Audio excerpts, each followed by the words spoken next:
ज्या पद्धतीचं मार्केट चालू आहे कळतच नाही.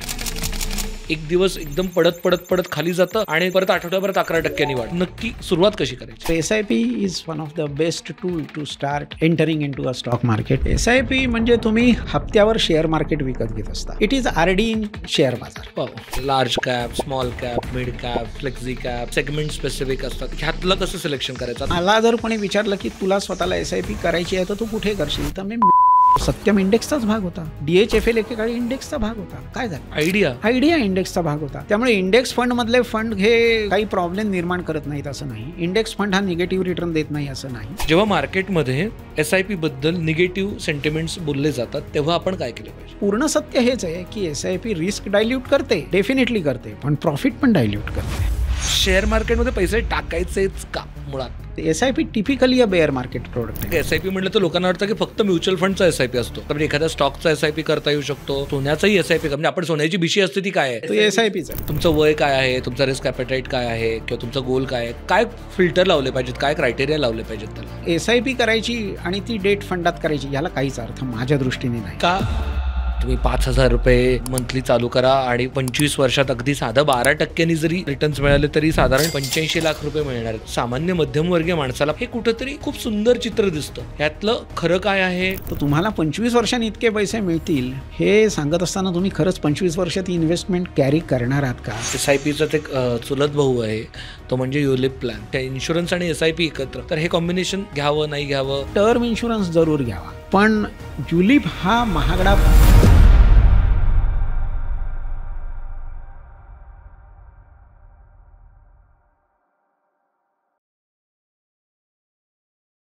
हाय, हॅलो, नमस्कार. तुमच्या सगळ्यांचं मनापासून खूप खूप स्वागत आहे धन दौलतच्या या खास नव्या एपिसोडमध्ये.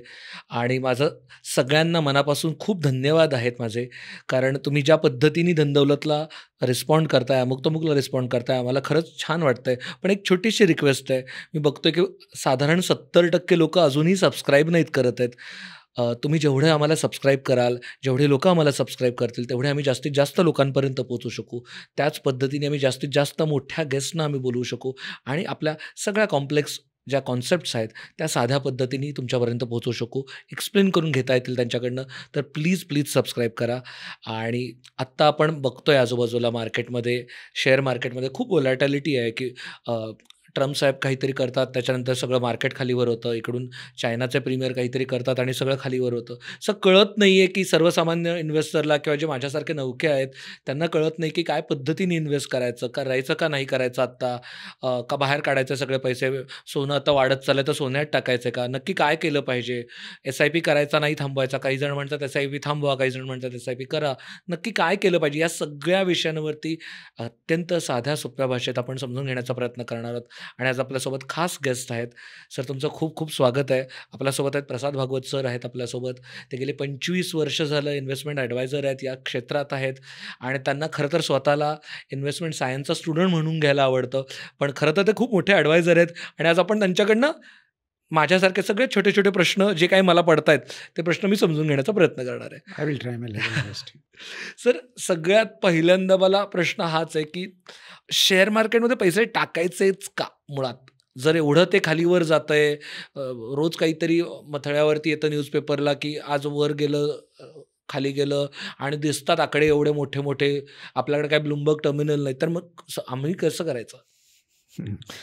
शेअर बाजाराबद्दल खूप असं म्हणजे कुतूहल बऱ्याच लोकांच्या मनामध्ये आहे आणि भीतीसुद्धा बऱ्याच लोकांच्या मनामध्ये आहे. काही लोकांच्या मते ती जादूची कांडी आहे, काही लोकांच्या मते तो स्वतःचा शेवटचा शर्ट गमावून बसण्याचा मार्ग आहे.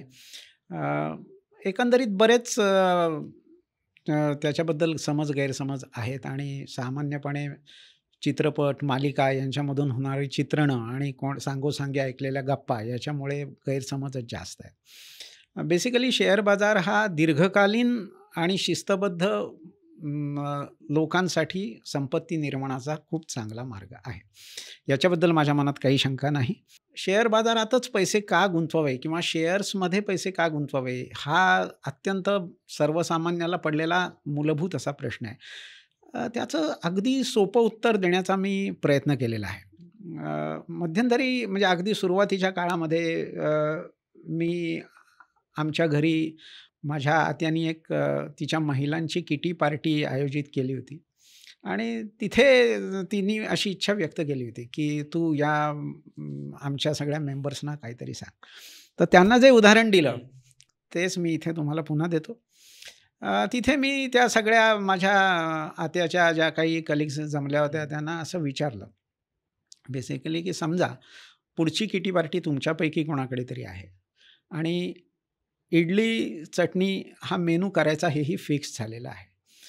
आता मी तुम्हाला 3 पर्याय देतो, की पहिला पर्याय असा, की तुम्ही ती उडीद डाळ भिजत घाला, तांदूळ भिजत घाला, ते वाटा, सगळं ते बॅटर बनवा, इडल्या करा.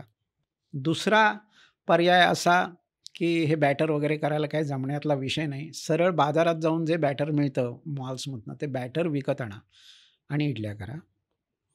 आणि तिसरा, हेही जमलेलं नाही, सो कोणाला तरी पिटाळा आणि शेकड्यावर ज्या इडल्या मिळतात, तिथल्या चांगल्या कुठल्या ज्या तुम्हाला पसंत पडल्या, तिथनं तुम्ही आवश्यक आहेत तेवढ्या इडल्या घेऊन या. हे 3 पर्याय जर तुमच्यासमोर असतील, तर सर्वात स्वस्त इडल्या कोणत्या पडतील आणि सर्वात महाग इडली कुठली असेल?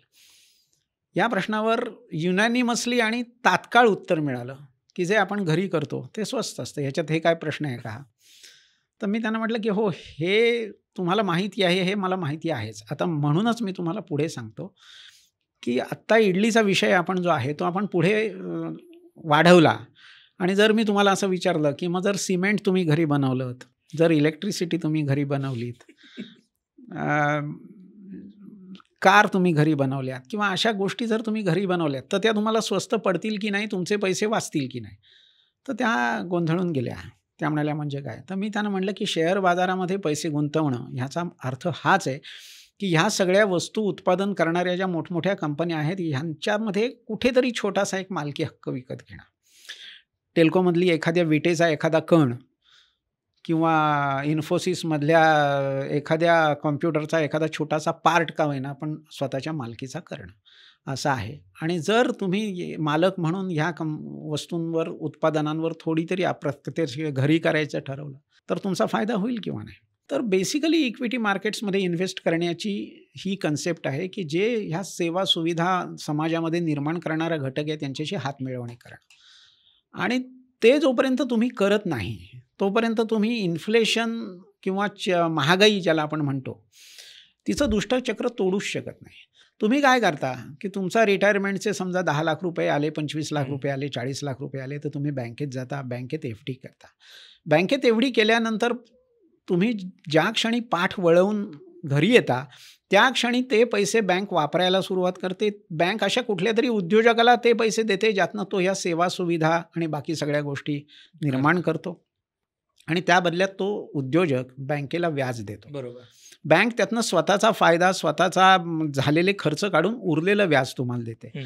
आता तो उद्योजक जो आहे, ज्याने हे सगळं केलं, तो त्याची जी वस्तू बाजारात आणतो, त्याच्यामध्ये हे दिलेलं व्याज आणि सगळं त्यांनी वाढवलेलं असतं, ह्या उपर त्याचा नफाही त्यांनी घेतलेला असतो. ती वस्तू दुसऱ्या दिवशी जाऊन तुम्ही विकत घेता. इथे एक वर्तुळ पूर्ण होतं, की तुम्ही पैसे बँकेला दिले, बँकेने पैसे समजून चाला टाटाना दिले, टाटानी बाजारात वस्तू आणल्या, मीठ आणलं, तुरडाळ आणली, जे काय आणायचं ते आणलं. त्या वस्तूंमध्ये टाटानी तुम्हाला दिलेलं व्याज अंतर्भूत करून आणखीन दाम दुप्पट नफा वगैरे घेतलेला आहे. ते मीठ, ते तुरडाळ तुम्ही विकत आणता, वर्तुळ संपतं. आता ह्याच्यामध्ये मला सांगा, की तुम्ही जर व्याज तुमच्याकडे असेल, तर ते व्याज एका हाताने बँकेकडनं जे घेता, ते दुसऱ्या हाताने अशा उद्योजकांना परत देत असता. मग तुम्हाला नफा मिळणार कधी आणि तुमचा शेअर म्हणजे तुमचा काय म्हणू त्याला आपला भाग हा त्यांच्यापेक्षा वरचढ होणार कधी? सो व्याजावर जगणं किंवा बँकेत पैसे ठेवून आता आपला उदरनिर्वाह चालेल असं गृहीत धरणं हे चुकीचं आहे. जे लोकं समाजामध्ये सर्वांना लागणाऱ्या सेवा सुविधा आणि ह्या निर्माण करतात, त्यांच्याबरोबर हातमिळवणी करणं, त्यांच्याबरोबर थोडा का होईना मालकी हक्क स्थापित करणं, हेच आपल्याला आपलं जीवनमान कायम ठेवण्यासाठी उपयुक्त आहे. आणि अशा भारतामध्ये कंपन्या आहेत, की ज्यांना 50 वर्ष, 70 वर्ष, 100 वर्ष TCS माझ्या जन्माच्या साली म्हणजे 1968 साली स्थापन झाली. अजून एकही वर्ष TCSला नुकसान झालेलं नाही. तर 55 वर्ष ज्या कंपनीला नुकसान झालं नाही किंवा स्टेट बँकेचा वगैरे इतिहास त्याच्याही पूर्वीचा आहे, अशा कंपन्यांना केवळ एक प्रसाद भागवतनी 50,000 रुपये गुंतवणूक केली म्हणून धोका निर्माण होईल किंवा त्या उद्या नुकसानीत जातील किंवा त्या नष्ट होतील अशी भीती अनाठायी आहे. ब्ल्यू चिप 20-20, 50-50 वर्ष नफ्याचं कायम रेकॉर्ड असलेल्या, उत्तम व्यवस्थापन असलेल्या अशा कंपन्यांमध्ये जर आपण पैसे गुंतवले तरच आपण महागाईला मात देऊ शकतो, अन्यथा नाही. तुम्ही ज्या पद्धतीने इन्फ्लेशन सांगितलं हे सर्कल या पद्धतीने मी कधीच नव्हता विचार केला की आपण जे इंटरेस्ट घेतोय तेच वेगळ्या हाताने देतोय. हो. सर बऱ्याचदा ना आत्ता कितीची SIP चालू करू आणि ते काय किती तारखेची असावी? कारण का काही जण म्हणतात की 11 तारख ही चांगली आहे, पहिल्या 4 दिवसात नका घेऊ कारण सगळ्या SIP त्याच दिवसात असतात, किंवा मंथ एंडची SIP करा तेव्हा जनरली मार्केट थोडंसं कमी असतं, असं काही वगैरे असतं का? हां, बेसिकली पूर्वी SIPला खूप लिमिट होतं. म्हणजे प्रत्येक म्युच्युअल फंड AMC ही 4 किंवा 5च डेट्स द्यायची आणि त्यालाच त्या SIPs व्हायच्या. आता हल्ली तुम्ही कुठल्याही तारखेला SIP करू शकता. ह्या गोष्टीला मला वाटतं 2-3 वर्ष झाली असतील. त्याच्यानंतर एक स्टॅटिस्टिकल स्टडी आला आहे बरं का, की प्रत्येक तारखेला SIP केल्यानंतर रिटर्न किती मिळतात. आणि म्हणजे मला जे वाटलं होतं तेच त्या आकडेवारीतनं दिसतं की 0.5% जास्तीत जास्त फरक आहे. कुठल्याही तारखेला SIP करा, 0.5% आजूबाजूचा काही फरक नाही आणि तो तितकासा महत्त्वाचा नाही. सो तारीख काय खूप महत्त्वाची नाही. ऑफकोर्स तुमचा पगार कधी जमा होतो, तुमचा घराचा हप्ता कधी, ह्या फॅक्टर्सना महत्त्व आहे आणि ज्याला जे जसं सोयीस्कर होईल त्या तारखेला SIP करा. एखाद्या विशिष्ट तारखेची SIP निर्णायकरित्या फायदेशीर ठरते असं काय झालेलं नाही. सगळे गुरुमंत्र नाही. नाही, अजिबात नाही. आकडेवारी त्याच्यावरची आहे. SIP कितीची चालू करावी हा प्रश्न जो आहे याच्यावर बरेच ॲडव्हान्स्ड फायनान्शियल कॅल्क्युलेटर्स तुमच्या तोंडावर मारता येतात आणि मग त्याच्यामध्ये बरेच गोष्टी लावून तुम्ही इतकी SIP चालू करा वगैरे असं सांगता येतं. मी काही या फंदात पडावा असं मला वाटत नाही. मी विद्यार्थी असताना मी जास्तीत जास्त मार्क मिळवण्याचा प्रयत्न केला, त्या दृष्टीने मी अभ्यास केला. मला कट ऑफ तिथे 92चा आहे. आता मला वाटतंय मी 92 मिळवतो म्हटल्यानंतर काही कुठला हुशार विद्यार्थी थांबत नाही. 100% देणं हे आयुष्यातलं जे महत्त्वाचं तत्त्व आहे ते आपण SIPच्या बाबतीत सुद्धा पाळलं पाहिजे. जास्तीत जास्त रकमेची SIP केली पाहिजे आणि जास्तीत जास्त नाही. त्याच्यासाठीच पण मी तुम्हाला एक छोटंसं उदाहरण देतो की सत्यनारायणाची पूजा तर सगळ्यांनी ऐकली असेल. म्हणजे पोथी जेव्हा गुरुजी सांगतात तेव्हा ते महिला वर्गाला सांगतात की 1.25 वाटी किंवा शेर रवा घ्या, 1.25 वाटी तूप घ्या, 1.25 वाटी साखर घ्या आणि 1.25 प्रमाणात हा सगळा प्रसाद तुम्ही सत्यनारायणाचा करा. बरोबर आहे ना? बरोबर. 1.25 वाटी तूप, 1.25 वाटी रवा, 1.25 वाटी साखर आणि ते म्हणतात की 1.25 प्रमाणात हा सगळा प्रसाद करा. माझा प्रश्न असा गुरुजींना मी एकदा विचारला की 1.25 वाटी रवा, 1.25 वाटी साखर आणि 1.25 वाटी तूप हे 1.25 प्रमाण नाही आहे, हे समप्रमाण आहे. 1.25 प्रमाणात करा म्हणजे काय? 1.25 प्रमाणात प्रसाद करा म्हणजे नक्की काय? तर माझे आजोबा तेव्हा मला ओरडले की काहीतरी मूर्खासारखे प्रश्न विचारू नकोस. पण आमचे गुरुजी खूप विद्वान होते. ते माझ्या शेजारी जेवायला बसल्यानंतर आणि ते मला म्हणाले की तू विचारलास तो प्रश्न बरोबर आहे. प्रसाद हा नेहमी 1.25 प्रमाणात केला पाहिजे. म्हणजे का माहिती आहे? ते प्रभू कार्य आहे. प्रसादाचं वाटप हे पुण्य कार्य आहे. जास्तीत जास्त लोकांना तो मिळाला पाहिजे. म्हणून जेव्हा तुझी ताकद 100 लोकांचा प्रसाद करण्याची आहे तेव्हा तू 1.25 लोकांचा प्रसाद केला पाहिजे. बिकॉज ऑफ प्रसाद वाटप आहे, पुण्य काम आहे, जास्तीत जास्त लोकांच्या मुखी लागला पाहिजे. म्हणून 1.25 प्रमाणातच करायला पाहिजे. तुला जर 100 रुपयाचा प्रसाद सहजी करायला जमतो ना तर तू 1.25 रुपये खर्च कर. SIPला पण हाच रूल लागू होतो. जेव्हा तुम्हाला इझिली 100 रुपयाची SIP करायची असते तेव्हा तुम्ही 1.25 रुपयाची SIP करणं अपेक्षित आहे. त्यामुळे तुम्ही कितीची करू म्हणजे तुमची ताकद जर 15,000ची आहे तर तुमचं कॅल्क्युलेशन काहीतरी दाखवतंय की तुम्ही 13,000ची केलीत की तुमचं गोल जाऊ शकतं. थांबायचं नाही आहे. 15,000ची करायची ताकद आहे ना तर 15,500ची कर किंवा 16,000ची कर. जी तुम्हाला सहजी करता येते त्याच्यापेक्षा थोडासा स्ट्रेस घ्या. याचं कारण असं की तुमचा पगार, तुमची आर्थिक स्थिती ही ॲटोमॅटिकली वाढणारच आहे. ती ॲडजस्ट होते. पहिले 2 महिने 3 महिने तुम्हाला वाटेल की आपल्या बँकेत थोडासा खडखडाट होतोय किंवा थोडंसं काहीतरी कुठेतरी पिझ्झा मागवताना विचार पडतोय किंवा काहीतरी, पण ते लवकरच भरून निघेल.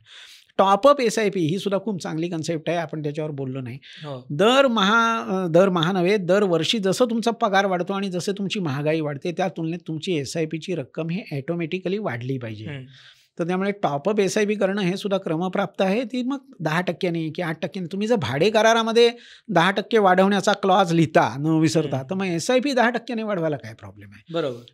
आता तुम्ही सांगितलं की ते कोणत्या जे ब्लू चिप कंपनीज असतील किंवा ज्यांचा परफॉर्मन्स आहे, ज्यांचा एक ट्रस्ट रेकॉर्ड आहे हो.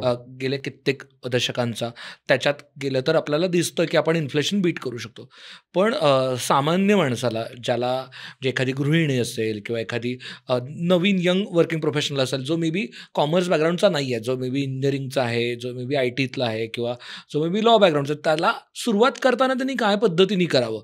कारण लोकांना हीच भीती होती की दिसतं इधर खूप वर गेला, आज 21,000, 25,000, 50,000 असं काहीतरी दिसतं, किंवा TCSचा शेअर जर 76ला घेतला असता तर आत्ता तो 1 कोटीचा झाला असता, तुमचं 10,000चे शेअर, असं काहीतरी दिसतं. किंवा कोणीतरी पैसे गमावले आणि त्याला घरदार विकावं लागलं, हर्षद मेहताचा स्कॅम वगैरे असं काहीतरी अंगावरती येतं. तर नवीन माणसांनी सुरुवात कशी करायची? कारण तिथंच कळत नाही. आणि जेव्हा एस्पेशली आत्ता ज्या पद्धतीचं मार्केट चालू आहे, कळतच नाही की एक दिवस एकदम पडत खाली जातं आणि परत आठवड्याभरात 11% वाढतं. नक्की सुरुवात कशी करायची? सुरुवात थोडंसं सावधगिरी हां. खूप आवश्यक आहे. म्हणजे मीडिया हाईप्सला बळी पडू नये. कुठल्याही टिप्स किंवा कुणीतरी काहीतरी सांगितलं म्हणून मी जाऊन तो शेअर घेतला, असं करणं धोकादायक असतं. हे सगळं केल्यानंतर सुद्धा कोणत्याही परिस्थितीमध्ये आपण एकच किंवा 2च कंपनींवर अवलंबून राहता कामा नये. असं साधारणपणे 15, 18 कंपन्या, 20 कंपन्या अशा पद्धतीने थोडंसं, आणि त्या वेगवेगळ्या क्षेत्रातल्या, म्हणजे नुसतं आय-टी तर आय-टी, बँकिंग तर बँकिंग असं नाही, अशा निवडाव्यात. आणि त्यामध्ये सुद्धा सगळे पैसे एकाच दिवशी गुंतवले असं करू नये. तर नियमितपणे वर्षातनं एक 7-8 वेळा म्हणा किंवा आणखीन त्यापेक्षा जास्त वेळा ही गुंतवणूक आपण करत राहिलो पाहिजे. तर सातत्य, कॉमन सेन्स आणि थोडीशी जागरूकता हे करून जर आपण अशा कंपन्या आपण निवडल्या, त्यातही एखादा सत्यम होतो, नाही असं मी म्हणत नाही, पण ओव्हरऑल दीर्घकाळानंतर ह्या कंपन्यांनी एकत्रितपणे जो काय आपल्याला परतावा दिला, हा अन्य पर्यायांपेक्षा जास्त असतो, इन्फ्लेशनपेक्षा तो जास्त असतो, असा सार्वत्रिक अनुभव आहे. एखादा अपवाद असू शकेल, पण त्याच्याकडे लक्ष देण्याचं कारण नाही. बहुतेक वेळा ही नीती आपल्याला चांगले रिटर्न्स मिळवून देईल. ह्यापेक्षा सोपा मार्ग म्हणजे म्युच्युअल फंड्स. हे जे मी काय सांगितलं हे सगळं ऑटोमॅटिकली करणारी एक वेगळी गुंतवणुकीची पर्यायी व्यवस्था आपल्याकडे आहे. म्युच्युअल फंड्स असंच करतात. म्युच्युअल फंड्सकडे उत्कृष्ट दर्जाचा फंड मॅनेजर असतो, त्याची रिसर्च टीम असते, त्याची एक आयडिओलॉजी असते. त्याप्रमाणे ते लोकं स्टॉक्सचा संशोधनाअंती एक संच बनवतात आणि ते विकत घेतात.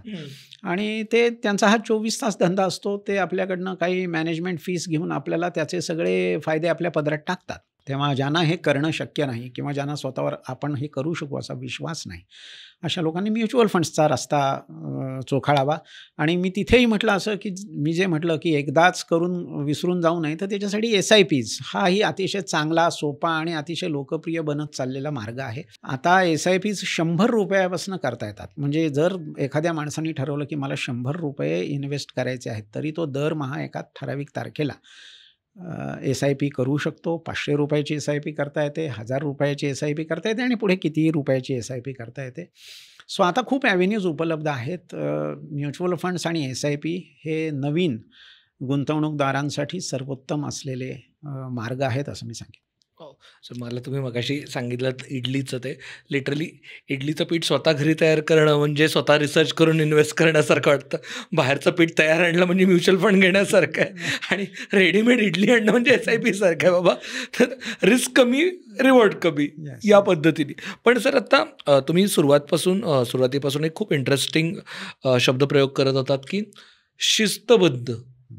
तर शिस्तबद्ध पद्धतीने करायला, कारण का बऱ्याचदा हाच तर मुद्दा असतो की आर्थिक शिस्त नसते किंवा सवय नसते की आपण रोज आणि आत्ता आपण ज्या पद्धतीने जगतोय, ज्या पद्धतीने आपला रोज सकाळी जॉबला जायचं आहे, मुलांच्या शाळा आहेत किंवा शिक्षणं आहेत, काहीतरी चालू आहे, घराचा EMIचा हप्ता चालू आहे, हे सगळं चालू असतं ना, वेळ नाही आहे सामान्य माणसाकडे अभ्यास करायला, हे करायला. तर मग आत्ता ज्या पद्धतीने बोललं जातं आजूबाजूला की SIP is the best option. तर SIP कशी वर्क होते हे आपण पहिल्यांदा समजून घेतलं तर बरं होईल. SIP म्हणजे तुम्ही हप्त्यावर शेअर मार्केट विकत घेत असता. आत्तापर्यंत हप्त्यांवर फ्रीज, हप्त्यांवर गाडी वगैरे इथपर्यंत माहिती आहे. आता हा विचार मी थोडासा पुढे नेतो. हप्त्यांवर शेअर बाजार. ₹500 आत्ता टाकले, ₹500 जे काही मिळेल तो शेअर बाजार त्यातले शेअर्स मी घेतले आणि माझ्या डीमॅट अकाउंटला किंवा माझ्या म्युच्युअल फंडच्या स्टेटमेंटला क्रेडिट केले. It is RD in share बाजार असं तुम्ही म्हणू शकता. की पोस्टाची RD असते, ते एजंट्स फिरत असतात, लोक पैसे देत असतात. तसं इथे शेअर बाजारामध्ये केलेली ही RD आहे. शेअर बाजार आपण दरमहा हप्त्यांवर विकत घेतोय, त्याला आपण SIP म्हणजे सिस्टमॅटिक इन्व्हेस्टमेंट प्लॅन असं म्हणतो. याच्यामध्ये मी मगाशी म्हटलं तसं ₹100 तुम्हाला पर्याय आहे. तुम्ही एक तारीख पण ठरवू शकता की मला बाबा 10 तारखेला माझा पगार येतो ना, 11 तारखेला माझा दरमहा इतका हप्ता शेअर बाजारात जाऊ दे. आणि तुम्ही बँकेला तसं कळवता आणि कुठल्या तरी AMCची एक योजना निवडता आणि तिथे मग तो प्रवास चालू होतो. त्या तारखेला तुमचे तेवढे पैसे डेबिट पडतात बँकेतून आपोआप. दरवेळेला पूर्वीसारखे आता चेक्स वगैरे काही द्यावे लागत नाहीत. बँक मॅन्डेट थ्रू हे होतं. आणि त्या दिवशी बाजाराची जशी स्थिती असेल तशी त्या NAVला म्हणजे नेट असेट व्हॅल्यूला तुम्हाला युनिट्स मिळत राहतात. हा प्रवास जोपर्यंत तुम्ही थांबवत नाही तोपर्यंत चालू राहतो. आता अगदी म्हणजे 99 वर्षांची SIP वगैरे सुद्धा करता येते. दरमहा त्या तारखेला तेवढे पैसे डेबिट, म्युच्युअल फंड्सचे युनिट घरी. याच्यामध्ये काय होतं की याच्यामध्ये एकतर आपोआप हे होत असल्यामुळे तुम्हाला वेगळे काही एफर्ट्स घ्यावे लागत नाहीत. तेवढे पैसे जातात आणि इन्व्हेस्टमेंट्स होतात. दुसरी गोष्ट अशी की याच्यामध्ये तुम्हाला बाकी काही करावं लागत नाही. बाजार वर आहे, बाजार खाली आहे. सुरुवातीच्या काळामध्ये त्यामुळे तुम्हाला जरी बाजार खाली गेला तरी कमी NAVनी युनिट्स मिळतात आणि जेव्हा बाजार नंतर अपरिहार्यपणे तो वर जाणारच असतो, त्याचा फायदा तुम्हाला मिळतो. आणि अशा पद्धतीने जर तुम्ही अत्यंत न चुकता काही म्हणजे जोपर्यंत तो बॅलन्स तितकाही नसतो SIP जाण्या इतका वगैरे असं काही झालं तरच फक्त SIP होत नाही. त्या काही स्थिती टाळून जर तुम्ही असे काही 2 वर्ष, 4 वर्ष, 5 वर्ष SIP जेव्हा करता तेव्हा तुम्हाला निश्चितपणे इन्फ्लेशन म्हणजे महागाईपेक्षा जास्त दराने परतावा मिळतो असा आत्तापर्यंतचा सांख्यिकी आकडेवारी आहे आत्तापर्यंतची. तर SIP is one of the best tool to start entering into a stock market की बाजारात आपल्याला सुरुवातीच्या काळामध्ये SIP हे बाजाराशी ओळख करून घेण्याचं चांगलं हे आहे. शिस्त या बाबतीत मला तुम्हाला असं सांगायचं आहे की आपली मानसिकता बहुतेक वेळा आपल्याला शेअर बाजारात गुंतवण्यापासून परावृत्त करते. म्हणजे काय झालं की आईन्स्टाईननी जेव्हा ते रिलेटिव्हिटीचा शोध लावला, तो अत्यंत कॉम्प्लिकेटेड असा फिजिक्समधला तो विषय होता. तर एका चुणचुणीत शालेय मुलांनी त्यांना विचारलं की रिलेटिव्हिटी म्हणजे काय? तर आईन्स्टाईनना थोडासा प्रश्न पडला की आता ह्याला हे कसं काय समजून सांगायचं. तो कॉलेजमधला मुलगा असेल, टीनेजर होता. मग त्यांनी त्याला एक इंग्लिश वाक्य सांगितलं की when you sit near a hot stove for a minute it feels like an hour and when you sit with your girlfriend for an hour it feels like a minute. This is called relativity असं आईन्स्टाईनने त्याला सांगितलं. ही relativity मी जेव्हा बघतो तेव्हा आजूबाजूला सर्वसामान्य लोकांच्या जीवनामध्येही मला आढळते. जेव्हा ते त्यांच्या फॅमिलीबरोबर एखाद्या मॉलमध्ये शॉपिंगला जातात आणि त्यांच्याकडे 3-4 हजार रुपये असतात, तेव्हा त्यांना ते 3-4 हजार रुपये अत्यंत क्षुल्लक वाटतात. काहीच नाही असं वाटतं. त्यांच्या कदाचित मुलांमध्ये किंवा मंडळींमध्ये नाराजीची भावना उमटते की क्या 4 हजारात काय होणार आहे. हेच 3,000 रुपयांची मी जेव्हा त्यांना SIP करायला सांगतो तेव्हा त्यांच्या पोटात कळ येते. एवढे पैसे कसे काय बाजूला काढायचे हा प्रश्न त्यांना पडतो आणि ती 3,000 रुपये SIP करताना खूप मोठी अमाऊंट वाटत असते, जी मॉलमध्ये त्यांना अत्यंत क्षुल्लक वाटत होती. ही रिलेटिव्हिटी जी आहे अशा बऱ्याच गोष्टी अनाकलनीय असतात आपल्या बिहेवियरल भागामध्ये आणि ह्यालाच मी आर्थिक शिस्त म्हणतो की जी तिथे तुम्ही करू शकता ती तुम्ही SIPमध्ये करू शकत नाही. या गोष्टीकडे थोडंसं लक्ष द्यायला पाहिजे. हे आत्ता आपण तुम्ही पण सांगितलंत आणि बऱ्याचदा मार्केटमध्ये किंवा बरेचसे फायनान्समधले जे एक्सपर्ट्स आहेत, इन्फ्लुएन्सर्स आहेत, तेही सांगतात की SIP is the one of the best tool आणि कोणत्याही सामान्य माणसालाही ते कळू शकतं आणि अगदी 100 पासून आपण चालू करू शकतो. पण काय क्रायटेरिया लावला पाहिजे, कोणता आहे म्हणजे, कारण की SIP म्हटलं तर लोकांना वाटतं की फक्त म्युच्युअल फंडचा SIP असतो. एकतर तो कशाचाही SIP करता, म्हणजे एखाद्या स्टॉकचा SIP करता येऊ शकतो, सोन्याचाही SIP म्हणजे आपण सोन्याची भिशी असते ती काय आहे, खरं तर SIPच आहे. तर आपण म्युच्युअल फंडच्या SIP बद्दल बोलूया की काय पद्धतीने सुरुवात करताना कुठला क्रायटेरिया लावला पाहिजे, कोणता SIP करायचा, म्हणजे कोणता, म्हणजे मे बी तुमचं वय काय आहे, तुमचा रिस्क ॲपेटाईट काय आहे किंवा तुमचा गोल काय आहे, कशा पद्धतीने घेतला पाहिजे, कोणत्या AMCचा काय फिल्टर लावले पाहिजेत, काय क्रायटेरिया लावले पाहिजेत त्याला? सामान्यपणे SIP ही दीर्घकाळाकरता करायला हवी. दीर्घकाळ याचा अर्थ 5 वर्षांपेक्षा जास्त काळ. कधी कधी अपवादात्मक स्वरूपात हल्ली हा ट्रेंड माझ्या क्लायंट्समध्ये तरी मी पाहतो की प्रतिवार्षिक सहलीसाठी SIP करणं किंवा आपल्या कामगारांना बोनस देण्यासाठी एखाद्या उद्योजकांनी SIP करणं वगैरे असे छोटे जर अगदी शॉर्ट टर्म जे उद्दिष्ट आहेत त्यांच्यासाठी सुद्धा SIP केली जाऊ शकते. पण मूलतः SIP हे दीर्घकालीन प्रोडक्ट आहे. 5 वर्षापेक्षा जास्त काळाचा तरी आपण त्याच्यामध्ये विचार करायला हवा. खूप शॉर्ट टर्म नको. पहिला भाग. दुसरा भाग असा की SIP करताना आपल्याला प्रामुख्याने इक्विटी मार्केट विसरता येणार नाही. म्हणजे SIP करायची आणि ती डेट फंडात करायची ह्याला काहीच अर्थ माझ्या दृष्टीने नाही. किंवा इव्हन बॅलन्स्ड फंड किंवा इव्हन हायब्रिड फंड्समध्ये सुद्धा SIP करू नये असं माझं मत आहे. याचं कारण असं की बेसिकली SIP काय करते की SIP दर महिन्याच्या एका विशिष्ट तारखेला तुमचे युनिट्स विकत घेते आणि ह्याच्यामध्ये बाजाराचे जे काही वर खाली होणं किंवा जी काही उथलपुथल आहे किंवा जी काही चढ उतार आहेत हे पचवले जातात. म्हणजे खूप उंचीवर असताना ती घेते, खाली आल्यावर पुन्हा ती घेते, नंतर आणखीन खाली गेल्यावर ती आपले पैसे येत राहतात. त्याच्यामुळे बाजाराचा जो असा अतिशय धोकादायक असा दिसणारा जो आलेख आहे तो तिथे स्मूथ करण्याचं कामच SIP बेसिकली करत असते. त्याच्यामुळे इक्विटी मार्केटमध्ये सर्वात भीती वाटणारा जो धोका आहे तो टाळण्यासाठीच SIP करतात. किंवा SIP बद्दल असं सगळ्यात महत्त्वाचं सांगितलं जातं की ती रिस्क डायल्यूट करते किंवा धोका कमी प्रमाणात तुम्हाला पोचेल याची ती व्यवस्था करते. तर त्याच्यामुळे मुळात SIPचा उद्देशच ॲव्हरेजिंग करणं हा असल्यामुळे जिथे काही हालचालच नाही असं डेट मार्केट की जे लिनियर हळूहळू एक एक पैशांनी वाढत चाललेलं आहे किंवा जिथे अत्यंत कमी पॅसिव्ह मुवमेंट जिथे होणार आहे NAVमध्ये असं प्रोडक्ट SIPमध्ये घेण्यात काही तसा अर्थ वाटत नाही. म्हणजे ते प्रत्येक हॉटेलमध्ये जाऊन जर इडलीच खायची झाली, पुन्हा मी इडलीवर आलो आहे सॉरी, तर मजा येणार नाही ना. काहीतरी पाहिजे. तर आपण प्रोडक्ट स्वीकारतोय इक्विटी मार्केटचं की जे खूप वरखाली होतं आहे आणि त्या वरखाली रोलर कोस्टर राईडला आपल्याला जास्त धक्के बसू नयेत म्हणून आपण SIPचं कुशनिंग छान घेतलं आहे.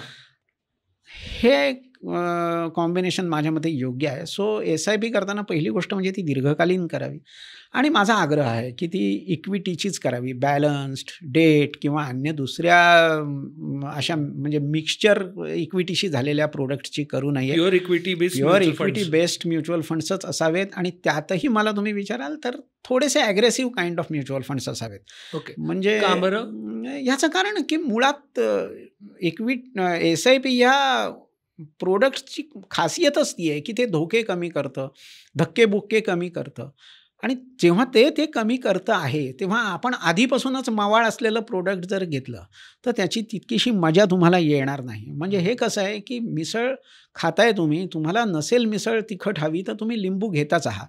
मग लिंबू जर तुम्ही 2-3 फोडी घेताच आहेत तर मग मूळ चवदार असलेली मिसळ तरी घ्या ना. त्याला सांगू नका की मला बेबी काइंड ऑफ दे आणि वर पुन्हा त्याच्यात जर तुम्ही 2 लिंब पिळलीत तर मोस्टली ती आंबटच होईल, ती मिसळ राहणारच नाही. तसं शेअर बाजाराचा जो मूळ स्वभाव आहे की तो त्या हेलकाव्यांमधनं फायनली वेल्थ क्रिएशन करतो अंततोगत्वा, तर तो जर तुम्हाला अनुभवायचाच आहे तर तुम्ही इक्विटी मार्केट्समध्येच संबंध असलेली आणि त्यातही थोडीशी ॲग्रेसिव्ह असलेली SIP करा. खूप माइल्ड आधी बेस निवडायचा आणि पुन्हा त्याला अशा एका ठिकाणी टाकायचं की त्याला हलायला पण वाव द्यायचा नाही जास्त. असं करण्याने मला वाटत नाही की ते उद्देश आपले पूर्ण होतील. आपण इन्फ्लेशनपेक्षा जास्त रिटर्न मिळवू शकतो. आणि त्यात पण असं आता बरेच प्रकार असतात, की इंडेक्स बेस्ड म्युच्युअल फंड्स असतात. त्याच्यानंतर large cap, small cap, mid cap, flexi cap किंवा सेगमेंट स्पेसिफिक असतात. तर ह्याबद्दल ह्यातलं कसं सिलेक्शन करायचं? आता हे कळालं, की बाबा लाँग टर्मसाठी असली पाहिजे आणि शक्यतो थोडीशी हाय रिवॉर्डिंग असणाऱ्या ह्याच्यात जावं. पण आता ह्यातलं सिलेक्शन कसं करायचं?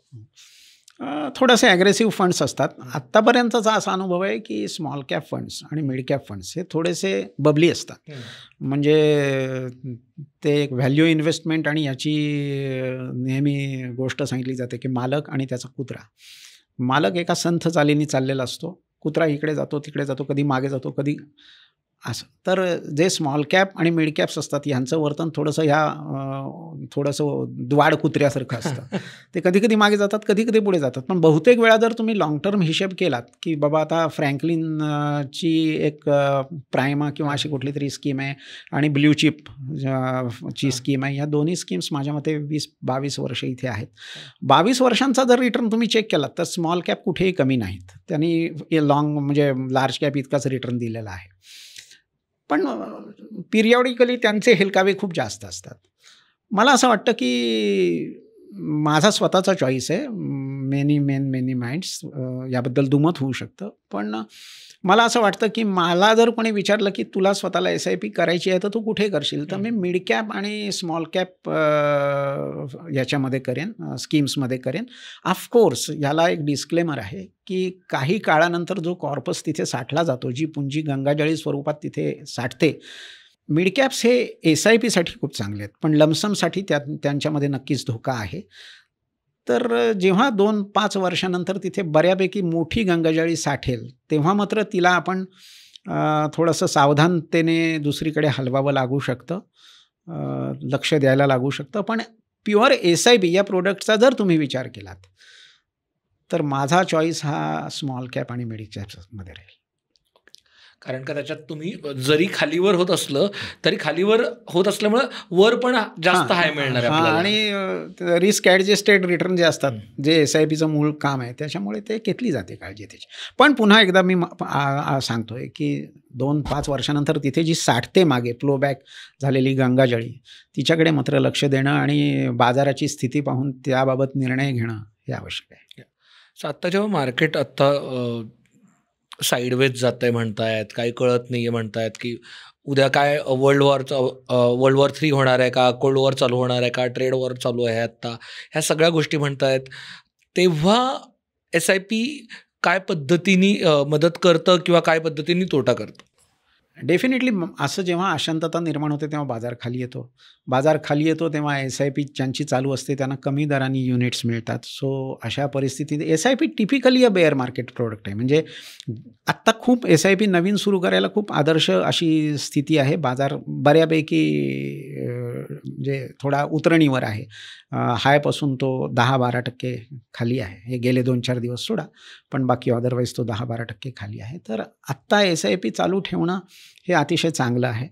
एस-आय-पी बंद करणं हा अजिबातच त्याच्यावरचा मार्ग नाही. कारण जसा बाजार खाली जातो तसं तुम्हाला दरमहा जास्त युनिट्स मिळत जातात. सो अशा अशांततेच्या परिस्थितीमध्ये सामान्यपणे बाजार हे खाली जातात आणि त्यावेळेला एस-आय-पी हे तुम्हाला तुमच्या पुढच्या भविष्यकाळाची आणि नंतरच्या येणाऱ्या तेजीच्या काळाची बेगमी खूप सुंदर पद्धतीने करतं. आणि एस-आय-पी हे अशा परिस्थितीमध्ये अत्यंत चांगलं असं प्रोडक्ट आहे.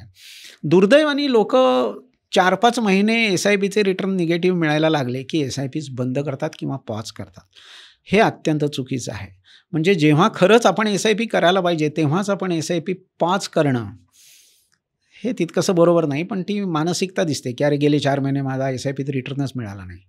तर 4 महिने मिळाला नाही म्हणून तर तू चालू ठेव, कारण लॉ ऑफ ॲव्हरेजनी पुढे तो सगळा ते भरून काढेल. पण तसं होताना दिसत नाही.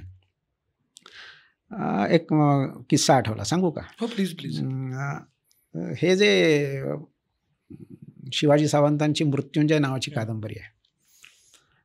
मृत्युंजय कादंबरीमधला हा म्हणजे प्रसंग आहे, खरा खोटा माहीत नाही, की पांडव जे असतात त्यातला भीम हा अतिशय शीघ्रकोपी आणि तात्काळ प्रतिक्रियावादी असा हं. लहानपणापासून दाखवलेला आहे, की त्याला संताप लगेच येतो. तो म्हणजे कुठल्याही गोष्टीवर तात्काळ रिॲक्शन आणि एक घाव दोन तुकडे असं करण्याचा त्याचा स्वभाव आहे.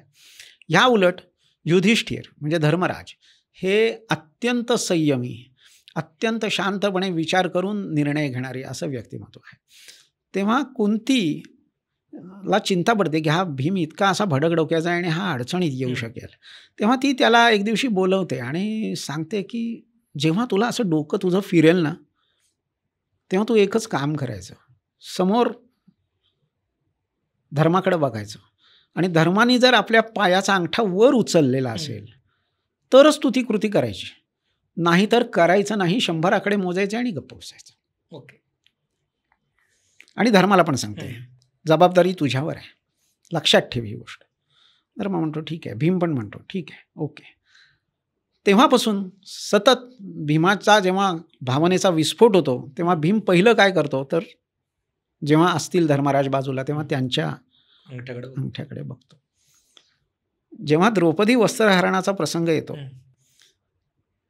आणि द्रौपदीचं जे काही चाललेलं असतं शीलहरण, ते बघून भीमाचं रक्त अक्षरशः उकळायला सुरुवात होते की आता म्हणजे मी ह्या सगळ्यांना काय करू आणि काय नको. आणि त्याच्यामध्ये तेवढी ताकदही असते. तो अक्षरशः त्या मयसभेमध्ये सत्यानाश सगळ्याचा करू शकला असता, पण आईने सांगितलेली आज्ञा पाळायला हवी. धर्माकडे बघतो, अंगठा उचललेला नसतो. शेवटी हे सगळं संपल्यानंतर शिवाजी सावंतांनी लिहिलं आहे की धर्माने आपला तो अंगठा इतक्या जोराने दाबून ठेवला होता की त्या चरणासनावर त्या अंगठ्याचा ठसा उमटला होता की चुकून सुद्धा आपला अंगठा वर जर गेला तर इथे म्हणजे निप्पात होईल सगळ्या गोष्टींचा. आणि आपण बोललोय, आपली जबाबदारी आहे, आपण तिला पणाला लावली होती, सो असं होता कामा नये. म्हणून शिवाजी सावंत लिहितात की चरणासनावर, त्या धातूच्या चरणासनावर इतक्या निग्रहाने त्याने तो अंगठा दाबून ठेवला की तो ठसा उमटला, पण त्यांनी तो अंगठा वर उचलला नाही. इतका मनाचा संयम दाखवला. म्हणून धर्मराजाचा रथ 2 अंगुळे वर चालत होता आणि स्वर्गप्राप्ती झाली त्याला. तर आपल्या गुंतवणुकीचा रथ जर 2 अंगुळे वर चालायला हवा असेल आणि आपल्याला स्वर्ग नाही पण निदान आपली सगळी ध्येयप्राप्ती आपल्याला व्हायला हवी असेल, तर आपण सुद्धा आपली बोटं SIP बंद करण्यासाठी जेव्हा दाबतो ती दाबायला नाही पाहिजे, ती आवरली पाहिजेत आणि 100 आकडे मोजले पाहिजेत. क्या बात आहे. पण खूपच सर, होतं काय जेव्हा SIP असेल किंवा ह्या गोष्टी असतील तेव्हा आजूबाजूचे आपले मित्र काय करतायत, लोक काय म्हणतायत, कोणीतरी एखादा ICICIचा एखादा मोठा ॲडवायझर येतो आणि तो म्हणतो की SIP बंद केली पाहिजे किंवा सेबी काहीतरी स्मॉल कॅपवरती एक रूल काढतात, त्याच्यानंतर लोक घाबरायला, काय रूल आहे कोणाला काही कळत नाही, म्हणजे मलाही कळत नाही, मलाही तो रूल काय कळला नाही.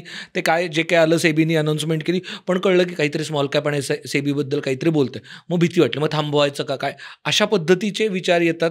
सो त्यावेळेला काय केलं पाहिजे? मुळात जेव्हा मार्केटमध्ये SIP बद्दल निगेटिव्ह सेंटिमेंट्स बोलले जातात तेव्हा आपण काय केलं पाहिजे? ही जी सगळी काही चर्चा झाली मिड कॅप्स आणि स्मॉल कॅपबद्दल, तर त्याच्यामध्ये मला असं वाटतं की नेहमी होतं तसंच झालं. त्या मूळ विधानाचा विपर्यास केला गेला. SIPs बंद करायला पाहिजेत अशा प्रकारचं ते विधान नव्हतं. तर जे मिड कॅप्स आणि स्मॉल कॅप्स SIP आहेत त्यांच्याबद्दल काळजी घ्या अशा आशयाचं ते वक्तव्य आलेलं होतं. ते बरोबर आहे. याचं कारण असं की एक मूलभूत गोष्ट बऱ्याच वेळा सांगितली जात नाही की SIP ही दीर्घकालीन चालणारी प्रक्रिया आहे आणि सुरुवातीच्या काही काळानंतर SIPमधून जी पुंजी आपण बाजूला काढत असतो त्या पुंजीचं प्रमाण वाढायला लागलं आणि आपला SIPचा 1 हप्ता विरुद्ध ती साठलेली पुंजी 120 हप्ते किंवा 80 हप्ते किंवा 85 हप्ते ह्याच्यामध्ये खूप मोठा असमतोल निर्माण झाला की तुम्हाला त्या साठलेल्या पुंजीची वेगळ्या प्रकारे काळजी घ्यावी लागते. तिथे तुमचं रुपी कॉस्ट ॲव्हरेजिंग वगैरे अशी प्रिन्सिपल्स तुम्हाला लागू पडत नाहीत. SIP फनेलसारखी आहे, म्हणजे त्रिकोणी फनेलसारखी. त्याच्यामुळे SIPमध्ये पहिला जो हप्ता असतो तो कमी कमी असा वरचा पृष्ठभाग खूप मोठा होत जातो आणि जी घटना घडते त्याचा इम्पॅक्ट हा वरच्या पृष्ठभागावर येतो, म्हणजे मागे साठलेल्या पुंजीवर, आणि तो खूप मोठा असतो. व्हेअरएज रुपी कॉस्ट ॲव्हरेजिंग तुम्हाला एका हप्त्यापुरतंच कमी युनिट्स देणार असते. सो हा आतबट्ट्याचा व्यवहार होतो. तेव्हा जेव्हा SIP दीर्घकाळाकडे वाटचाल करायला लागते तेव्हा जसं आपल्याकडे आपण म्हणतो, की त्या म्हणजे मला एक्झॅक्ट म्हण माहीत नाही, पण आपली चप्पल मुलाला व्हायला लागली, की आपण त्याला ट्रीट हां. करण्याची पद्धत बदलावी, असं चांगल्या हां. वडिलांना सांगितलं जातं. तसं ही एस-आय-पीची मागे साठलेली जी काही रक्कम आहे, ती खूप मोठी झाल्यानंतर बाजाराचे सगळे हेलकावे, बाजाराचे सगळे कोसळणं आणि बाजाराच्या सगळ्या गोष्टी ह्या त्याच्यावर शतप्रतिशत लागू पडतात. तेव्हा त्या तशा साठलेल्या पुंजीची तुम्ही काळजी घ्या. मिड कॅप आणि स्मॉल कॅप चा जो काही भाग आहे, तो आत्ता खूप जास्त तापलेला वाटतोय किंवा खूप जास्त ताणलेला वाटतोय किंवा तो टेक्निकल भाषेत ओव्हरबॉट वाटतोय. तेव्हा तो रिट्रीट जेव्हा होईल, तेव्हा तुमची साठलेली पुंजी ही वेगाने कमी होण्याची शक्यता आहे. तेव्हा त्याची काळजी घ्या, असं बहुधा सो त्या काळजी घ्या म्हणजे एक्सपर्ट्सने काय करायचं? काळजी घ्या. म्हणजे कदाचित तुम्हाला जर आवश्यकता असेल तर तुम्ही ती बॅलन्समध्ये शिफ्ट करा. तुम्ही ती लिक्विडमध्ये शिफ्ट करा. तुम्ही ती हायब्रिड स्कीम्समध्ये शिफ्ट करा. जनरली हा दीर्घकालीन विषय आहे, त्यामुळे बहुधा तुम्हाला त्याच्यात शॉर्ट टर्म कॅपिटल गेन्स वगैरे लागणार नाहीत, एक्झिट लोड लागणार नाही. तर ती तशीच्या तशी आंधळेपणाने fill it, shut it, forget it kind of ठेवत बसण्यापेक्षा जर ती अवास्तव मोठी झालेली असेल ह्या हप्त्याच्या तुलनेत, तर तुम्ही तिची वेगळ्या प्रकारे काळजी घ्या. म्हणजे सर आपण असं प्रॉफिट बुक करून प्रॉफिट टाकणं बुक करावा किंवा असं त्यांचं सूचना वजा ही होती. त्याचा गैरअर्थ घेऊन मिड कॅप्समधल्या एस-आय-पी बंद केल्या पाहिजेत, असा कांगावा सोशल मीडियामध्ये झालेला दिसला, असं माझं मत आहे. कारण का जर आपण बघितलं आपल्याकडे गेल्या 3-4 वर्षात हिस्टॉरिक म्हणजे रेकॉर्ड ब्रेकिंग एस-आय-पीज होत होत्या. म्हणजे आता आपण अगदी मार्च 2025 मध्ये बघितलं तर साधारण 26,000 कोटीच्या आसपास एस-आय-पी झाल्यात. फेब्रुवारी टू मार्चमध्ये जर बघितलं तर एस-आय-पी स्टॉपेज रेशो 128% वाढला. म्हणजे एवढ्या लोकांनी एस-आय-पी थांबवण्याचं प्रमाण झालं. पण जर व्हॉल्यूम बघितला तर तो फार नाही बदल झालेला. 25,900 कोटीवरनं फक्त 70 कोटी कमी झाले. हो. आपण पॉडकास्ट सुरू करायच्या आधी तुम्ही एक गोष्ट सांगितली, तुम्हाला त्या गोष्टीवरती आणायचं आहे खरं तर, की तुम्ही म्हणाला होतात, की बरेच जण म्हणतात, की एस-आय-पी इंडेक्स फंडमध्ये करा, कारण का सगळ्यात सेफ आहे. कारण का इंडेक्स फंड तुम्हाला माहिती की अल्टिमेटली वरच जाणार आहे, हे सगळंच आहे. तर त्याबद्दल तुमचं काय म्हणणं आहे? बेसिकली ही थोडीशी दिशाभूल करणारी विधानं आहेत. इंडेक्स फंड सतत वर जातो असं नाही. इंडेक्स फंड म्हणजे कसं आहे माहिती आहे का, की समजा मी तुम्हाला सांगितलं, की तुम्हाला पावभाजी करायची आहे आणि ॲट द सेम टाईम मी तुमच्या आईला पण सांगितलं, की पावभाजी करा मॅम. आई कशी पावभाजी करेल माहिती आहे? हां. ते काय पुस्तकं वगैरे बघणार नाही. तिची मापं वेगळी असतील, की एक चिमूटभर मसाला वगैरे, वगैरे अशी हां. ट्रॅडिशनल पद्धतीने ती पावभाजी करेल. पाहिजे ते ती घेईल, काही बंधन नाही, काही नाही आणि ती पावभाजी करेल. तुम्ही काय कराल? म्हणजे होपफुली की तुम्हाला यातला काही अनुभव नसावा असं मी गृहीत धरतोय. तुम्हाला करायचं म्हटल्यावर तुम्ही पुस्तकं घ्याल, तुम्ही YouTube चॅनल बघाल, ते स्क्वेअर इंचामध्ये आलं, टीस्पून, टेबलस्पून ह्याची गणितं, ती सगळी तंतोतंत पाळली जातील असं बघून तुम्ही अगदी मेथॉडिकल पद्धतीने पावभाजी कराल. व्हेअर ॲज आई फ्लुएंटली तिला जसं वाटलं तसं ती पावभाजी करेल. आता मला सांगा, की पावभाजी चांगली असण्याची शक्यता तुमची आहे का आईची जास्त आहे? खायची. ऑब्व्हियस. इंडेक्स फंडमध्ये तुम्ही सगळी मापं-बिपं तुम्हाला ठरवून दिली आहेत, की ह्या शेअरचं इतकंच प्रमाण, ह्या शेअरचं इतकंच प्रमाण, ह्या 50 शेअरपेक्षा वेगळा घ्यायचा नाही. तो कितीही खराब कामगिरी करेल असं वाटत असलं तरी तो घ्यायचाच आणि त्याच्या बाहेरचा कितीही चांगलं कामगिरी करत असेल तरी घ्यायचा नाही. अशी बंधनं आहेत तुमच्यावर. इक्विटी फंड मॅनेजरवर तशी बंधनं नाहीत. तोच आईसारखा पावभाजी बनवण्याच्या स्टाईलनी त्याचा फंड मॅनेज करतोय. तर मोस्टली ह्याच्यामध्ये होतं काय, की इंडेक्स फंडवाल्यापेक्षा तो जो फ्रीडम दिलेला प्रशांत जैन किंवा आपले आशिष सोमय्यान किंवा आता ही मी सगळ्यांची नावं घेऊ शकत नाही, बरेच लोक आहेत, नरेन सर आहेत. ह्यांचे जे मॅनेज करण्याची स्टाईल आहे ती फ्री स्टाईल आहे. मोस्टली आकडेवारी असं सांगते, की आपल्या देशात तरी निदान इक्विटी फंड्सनी इंडेक्स फंडना बऱ्यापैकी वेळा बीट केलेला आहे. सो वाय टू म्हणजे तो फंड मॅनेजरची फी वाचवायची हा एकमेव इंडेक्स फंडचा फायदा आहे, कारण त्याला फंड मॅनेजर लागत नाही. ते 2% देऊन जर तो मला 8% आउट परफॉर्मन्स देत असेल तर मी ते का नेमू नये. सो मला इक्विटी फंडबद्दल जास्त प्रेम आहे, इंडेक्स फंडबद्दल थोडंसं कमी आहे. बरं म्हणावं की नाही धोका कमी असतो. सत्यम इंडेक्सचाच भाग होता. DHFL एकेकाळी इंडेक्सचा भाग होता. काय झालं? आयडिया. आयडिया इंडेक्सचा भाग होता. त्यामुळे इंडेक्स फंडमधले फंड हे काही प्रॉब्लेम निर्माण करत नाहीत असं नाही. इंडेक्स फंड हा निगेटिव्ह रिटर्न देत नाही असं नाही. इंडेक्स फंड हा सुद्धा शेअर बाजारातलाच एक फंड आहे आणि व्हेअरएज बाकी इक्विटी फंड्स पण हे शेअर बाजारातलेच फंड आहेत. तर मी म्हटलं असं की ऑलरेडी SIPमध्येच जर धोका कमी करण्याचं औषध इंजेक्शन ऑलरेडी दिलेलं आहे SIPला, तर मग पुन्हा इंडेक्स फंडकडे रिपिटेशन तेच करून इंडेक्स फंडमध्ये SIP का करावी? 4 लिंबाच्या मला पुढे असं एक्स्ट्रा वाटतं. पिळतोय आपण. हां, ते एकच फायदा आहे की तिथे फंड मॅनेजरची जी काय 1, 1.5-2% फी असते ती वाचते. पण त्या बदल्यात त्याचं मिळणारं शहाणपण कधी-कधी असं होतं की इंडेक्स फंडमध्ये 50च्या 50 फंड्स तर कधीच काम करत नाहीत. ते फंड कोणते हे ओळखून तो त्यांचं एक्सपोजर कमी करतो. बाहेरच्या एखादी कंपनी घेतो आणि त्यामुळे त्याला जो काही 1.5% का 2.25% त्याचा जो काही एक्सपेन्स रेशो वाढतो, तो भरून काढतो. सो मला विचाराल तर इंडेक्स फंडपेक्षा मी इक्विटी फंड्सना प्राधान्य देईन. ऑफकोर्स हे माझं मत आहे. याच्याशी प्रत्येकाने सहमत होण्याची आवश्यकता नाही. सर, कायम ना आत्ता मार्केटमध्ये बोलताना एक सुंदर गणित सांगितलं जातं SIPचं, की तुम्ही ₹5,000 मंथली चालू करा आणि 25 वर्षात अगदी साधं 12% जरी तुम्हाला रिटर्न्स मिळाले तरी साधारण ₹85,00,000 मिळणार आहेत तुम्हाला. किंवा 10,000चा SIP चालू करा मंथली, जे साधारण एक मध्यमवर्गीय करू शकेल. 12%नी 25 वर्षात तुमचे ऑलमोस्ट ₹2.25 कोटी होणार आहेत. हे कोणत्याही सामान्य मध्यमवर्गीय माणसाला ₹2.25 कोटी असतील, 70-80 लाख रुपये अशी अमाऊंट आपल्या हातात येणारे म्हटल्यावरती, आणि काय सुरुवातीला ₹10,000 टाकायचे आहेत, ₹5,000 टाकायचे आहेत, हे कुठंतरी खूप सुंदर चित्र दिसतं. ह्या चित्राचे मला दोन्ही बाजू समजून घ्यायच्या आहेत. ह्यातलं खरं काय आहे, खोटं काय आहे, किंवा ह्यातलं is there any half truth in it? अगदी सोपं आहे की जर तुम्हाला मी एखादा कागद दिला आणि मी तुम्हाला सांगितलं की हा कागद 16 वेळा एकावर एक, एकावर एक, एकावर एक असा फोल्ड करा. तो काही किलोमीटर त्याची उंची होईल. तर हे ऐकायला छान वाटतं. किंवा जे ते बुद्धिबळाच्या दाणे एका पहिल्या चौकोनात एक दाणा नंतर वगैरे ती गोष्ट आहे तसं इथेही तो कंपाऊंडिंगचा इफेक्ट खूप मॅग्निफाय होऊन तुमच्या समोर येतो आणि तुम्ही हुरळून जाता. तो होईल प्रोव्हायडेड तुमची बाकीची सगळी जी गृहीतकं आणि जी स्थिरकं आहेत ती खरी उतरली तर. मेनी टाइम्स प्रेझेंटेशन करताना सांगितलं जातं की दरवर्षी 18% आपण मिळतील आणि ते असं होईल. दरवर्षी 18% मिळतील हे जे गृहीतक आहे ते खरंच तितकंच ठोस आहे का? तर ते तितकंसं नाही आहे.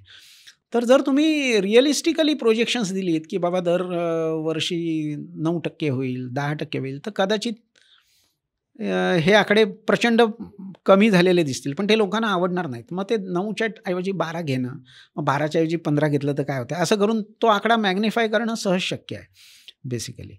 तर तसं म्हणजे हे जे काही कॅल्क्युलेटर्स वगैरे आहेत याच्यामध्ये इन्फ्लेशनचा दर किती आहे, याच्यामध्ये शेअर बाजाराच्या परताव्याचा दर किती आहे, याच्यामध्ये टॅक्सचा रेट किती आहे, याच्यामध्ये बाकीचे जे काही खर्च आहेत ते कसे असू शकतील, ही जी काही सगळी स्थिरांक जे आहेत हे तुम्ही जर वास्तववादी घेतले तरच हे आकडे खरे ठरतात. नाहीतर कदाचित दिशाभूल, कदाचित फसगत वगैरे होण्याची शक्यता असते. आणि सगळ्यात महत्त्वाची गोष्ट म्हणजे तितका काळ तुम्ही ती इन्व्हेस्टमेंट ठेवणं. म्हणजे जे लोक म्हणतात की वॉरेन बफेट असा आहे, वॉरेन बफेट तसा आहे, तर मी जर त्याच्या वेल्थचा चार्ट बघितला तर ही जी काही त्याची आत्ता वेल्थ आहे याला खरा जो काही मोमेंटम मिळाला हा गेल्या एक 15-16 वर्षांमध्ये वगैरे मिळालेला आहे. आधी अशी ती काही खूप ग्लोरियस दिसत नव्हती. तर तुम्हाला 25 वर्षांनी इतके पैसे मिळतील हे सांगत असताना तुम्ही खरंच 25 वर्ष ती इन्व्हेस्टमेंट कॅरी करणार आहात का? प्रत्यक्षात तर असं दिसतं की बाजार इकडे तिकडे हे झाला की short term investors long term investor बनतात आणि लाँग टर्म इन्व्हेस्टर्स आहेत ते ताबडतोब गुंतवणूक विकून मोकळे होतात. तर ठीक आहे, आकडेवारी बरोबर आहे, पण त्यांनी खूप हुरळून जाऊन त्याच्यावर आधारित काही निर्णय घ्यावेत असं मला काही वाटत नाही. दुसरी गोष्ट म्हणजे तुम्ही आता जे वॉरेन बफेटच म्हणाला की एक वॉरेन बफेटचा एक कोट सांगितला जातो कायम, की इन्व्हेस्ट अँड फॉरगेट. ह्या पद्धतीचा काहीतरी कोट आहे की इन्व्हेस्ट करा आणि झोपून जा, परत त्याकडे बघू नका. नक्की हा कोट खरा आहे का? आणि दुसरी गोष्ट, वॉरेन बफेटच्या स्ट्रॅटेजीमध्ये आपल्याला हे खरंच दिसतं का? वॉरेन बफेट इतके मोठे गुरु आहेत की त्यांच्याबद्दल आपण काय बोलणं चुकीचं आहे. पण many times what happens is की दुसऱ्या एका तितक्याच विद्वान गुंतवणूकदारांनी केलेला हा कोट आहे, हा माझा नाही आहे, की तो म्हणाला की दुर्दैव हे आहे की सर्वसामान्य गुंतवणूकदार वॉरेन बफेट काय चे कोट काय आहेत हे बघत बसतात. वॉरेन बफेनी प्रत्यक्षात काय केलं हे ते क्वचितच बघतात. तर मेनी टाईम्स असं दिसतं की वॉरेन बफे हे फ्लेक्झिबल असणं या गोष्टीला सर्वात जास्त महत्त्व देतात. कुठलीही गोष्ट शेअर बाजारामध्ये ब्रह्मवाक्य नसते. वॉरेन बफे हे प्रिन्सिपल खूप जास्त प्रमाणात पाळतात. ते कधीतरी म्हणतात की मी एअरलाईन स्टॉक कधीही घेणार नाही. नंतर कधीतरी ते एअरलाईन स्टॉक घेतात. नंतर तो पुन्हा विकतात. कधी-कधी त्यांचा फोलिओ खूप जास्त प्रमाणात कॅश लेव्हल पाळतो. आणि म्हणजे जर तुम्ही ते कधी विकणारच नसाल तर मग ते तुम्ही घेता कशाला? बेसिकली हेच ठीक आहे ऐकायला वगैरे, पण असं मला वाटत नाही प्रॅक्टिकली होईल असं. थोडासा जागरूकपणा हा बाजारात आपल्याला ठेवावाच लागतो. गमतीचा भाग असा आहे की इथे प्रत्येक गोष्टीला कोरोलरी किंवा व्यत्यास हा असतो. इन्व्हेस्टर्सनी ही गोष्ट लक्षात ठेवली पाहिजे की शेअर बाजारामध्ये जे काही प्रिन्सिपल्स आहेत ते सगळ्याला लागू आहेत. जेव्हा बाजार खाली येत असतो तेव्हा तुमचं झालेलं नुकसान हे बाजाराच्या झालेल्या नुकसानापेक्षा कमी असतं SIPमुळे. याला तुम्ही रिस्क अवर्जन किंवा कॉस्ट काय ते रुपी कॉस्ट ॲव्हरेजिंग वगैरे म्हणता. म्हणजे तुम्ही 80,000 असताना SIPला सुरुवात केलीत. बाजार दरमहा खाली येत गेला. तुम्ही दरमहा गुंतवत गेलात. बाजार 80 वरनं 70 झाला. तर तुमचं होणारं नुकसान हे तुलनेने कमी असेल. कारण एव्हरी टप्प्यावर तुम्ही ते विकत घेतलेले आहेत आणि तुमची खरेदीची किंमत ही काय 80 ही नाही आणि 70 ही नाही. ती कुठेतरी मध्ये असेल. सो बाजाराच्या झालेल्या नुकसानापेक्षा SIPमुळे तुमचं नुकसान कमी असेल, टळलं, ही आनंदाची गोष्ट आहे. सर्वसामान्यपणे ही गोष्ट लोकांच्या मनावर खूप बिंबवली जाते. ह्याची दुसरी बाजू अशी आहे की आता मी उलट करतोय की मी बाजार 70 असताना SIP सुरू केली आणि करत राहिलो आणि बाजार 80 पर्यंत पोचला. तर मग माझा फायदा तोही कमीच असेल ना बाजाराच्या ॲव्हरेजपेक्षा. ज्या माणसाने 70,000 असताना 10 लाख रुपये गुंतवले आणि त्याचा इंडेक्स 80,000वर गेल्यावर जेवढा फायदा त्याला होईल तेवढा फायदा SIP वाल्याला होणार नाही, कारण त्यांनी प्रत्येक टप्प्यावर पैसे गुंतवले. त्याची खरेदी किंमत 70,000 राहिलेली नाही, ती 70,000 पेक्षा जास्त झालेली आहे. सो पूर्ण सत्य हेच आहे की SIP रिस्क डायल्यूट करते, डेफिनेटली करते, पण प्रॉफिट पण डायल्यूट करते. Wow, obviously.